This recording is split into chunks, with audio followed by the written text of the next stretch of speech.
안녕하세요. 평택 지제역 방송국입니다. 오늘은 브레인시티 상권 분석을 한번 살펴보려 합니다. 그래서 학원 병원 중심으로 과연 어떤 곳에 위치할 것인가 예전에 한번 방송을 했는데 한번 총괄적으로 다시 한번 살펴보도록 하겠습니다. 브레인시티에 대한 분석을 하고 그다음에 개발 계획, 아파트 입주 계획, 그다음에 학원, 병원 예상 위치 분석하고 결론을 맺도록 하겠습니다.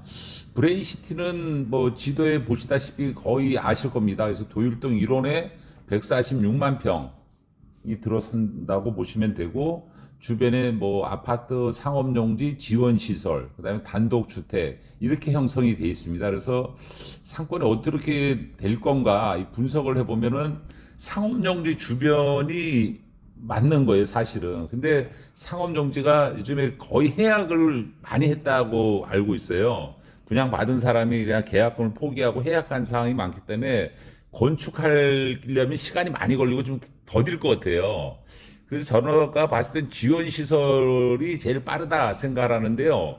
지원시설도 이제 먼저 지은 곳들, 그 다음에 아파트가 먼저 입주하는 곳들, 이쪽이 형성이 될 것 같아요. 그래서 지원시설 뭐 1블럭, 뭐 3블럭, 5블럭, 뭐 6블럭 얘기하시는데 여간 지원시설 인근이 좀 형성되지 않을까. 이게 조심스럽게 보고, 점포주택 부지, 이쪽도 좀 싼 가격이 형성되는데 의외로 건축을 안 하려고 그래요. 건축을.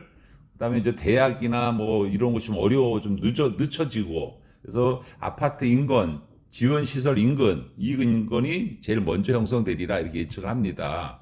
그래서 이제 지제역을 기준으로 삼성전자 뭐 전체적인 지도를 한번 표시해 봤습니다. 근데 여기서 핵심적인 거는 이 평택 동부 고속화도로가 이제 메인 도로가 형성될 거예요. 그러니까 서울 가려면 이제 경부고속도로보다 이 평택 동부고속화도로, 이게 전에 용서고속도로, 용인과 서울 고속도로가 이제 평택까지 연결된다 이렇게 보시면 되기 때문에 그 라인 인근이 많이 형성되리라고 생각합니다. 그래서 뭐 추진 계획 살펴보고 교통 네트워크 이렇게 살펴보고 있습니다. 기업 네트워크. 그러니까는 평택 브레인시티 주변에는 삼성전자도 있고 뭐 일반 산업단지가 많이 있다. 그리고 이번에 입주된 브레인시티에 입주하는 기업체가 많이 있기 때문에 상당히 좋으리라 이렇게 생각을 합니다. 그래서 공동주택 표시해놨고, 상업용지 위치, 지원시설이 이제 표시해놓은 게 이 좀 푸른색입니다. 그래서 1구역, 3구역, 뭐 5구역 이게 나눠져 있죠. 그래서 좀 위쪽이 좀 해 있고, 그다음에 점포주택지 부지 예군데, 그다음에 이제 일반 산업단지 주변 이렇게 살펴보는 거죠. 그리고 편익시설은 이제 아주대병원이 이제 들어온다. 이건 좀 늦어질 것 같습니다. 이게. 그렇기 때문에 아주대병원을 너무 기대하지 말고 아파트 인근이 낫다 생각. 카이스트대학 이것도 많이 늦어지려 생각합니다. 카이스트대학.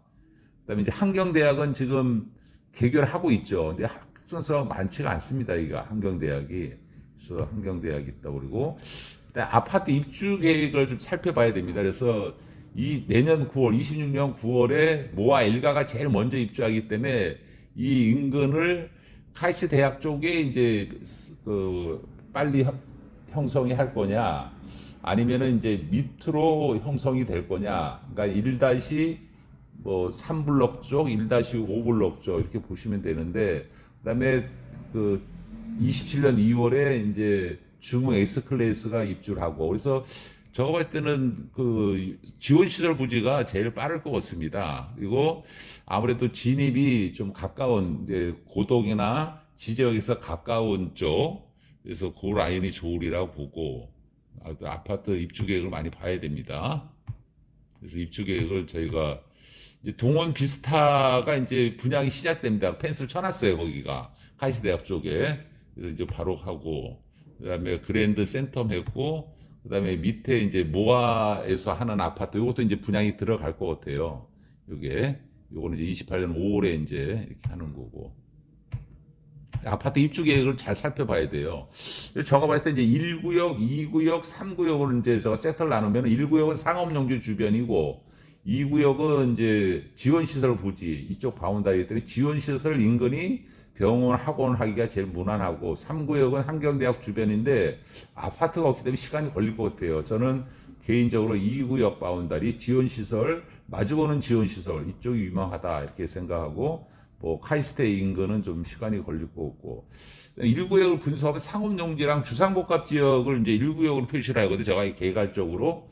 근데 아까 말씀드린 대로 이곳이 상업용지 분양받은 분이 포기하는 경우가 많아요, 지금. 그래서 건축이 늦어질 것 같아요, 여기가. 그래서 이제 지원시설, 공동 14 블록 앞에 있는 마주보는 지원시설, 그 다음에 공동 36 마주보는 지원시설, 그리고 가운데는 이제 녹지가 형성되기 때문에 카이스트 대학에 있는 지원시설, 상업용지에 있는 지원시설, 여기가 무난하다 이렇게 보시고 3구역은 한경대 주변의 지원시설인데 시간이 좀 많이 걸릴 것 같아요. 여기는 좀 위치도 좀 애매하고 아주대학병원이 들어왔을 때야 좀 낫지 않겠냐 생각이 들고 이렇게 보는 거죠. 그 다음에 4구역은 이제 밑에 산업단지 주변인데 거기는 좀 그럴 것이고 그 다음에 이제 병원 예상부지 시간이 오래 걸려서 좀 그런 거죠. 그다음에 2구역 분석, 3구역 분석, 4구역 분석. 자, 결론을 맺겠습니다. 신도시 상권은 유망하죠. 먼저 들어가는 것이 성공할 가능성이 많습니다. 그랬더니 시간을 두고 그다음에 초중고 위치에 따라 이제 좀 변화가 되고 병원도 아파트 인근이 낮다. 그래서 지원 시설 마주보는 상가 주변이 어느 정도 병원 학원이 무난하지 않겠느냐. 그래서 아파트 입주가 임박한 인근에 있는 지원시설 이곳이 병원, 학원, 일반 음식점이 성공 확률이 높다 이렇게 살펴봤습니다. 평택 지지역방송국은 미래를 예측하기가 어렵지만은 브레인시티 그 상권에 대해서 한번 저희가 살펴봤으니 여러분이 참조하시기를 바라겠습니다. 감사합니다.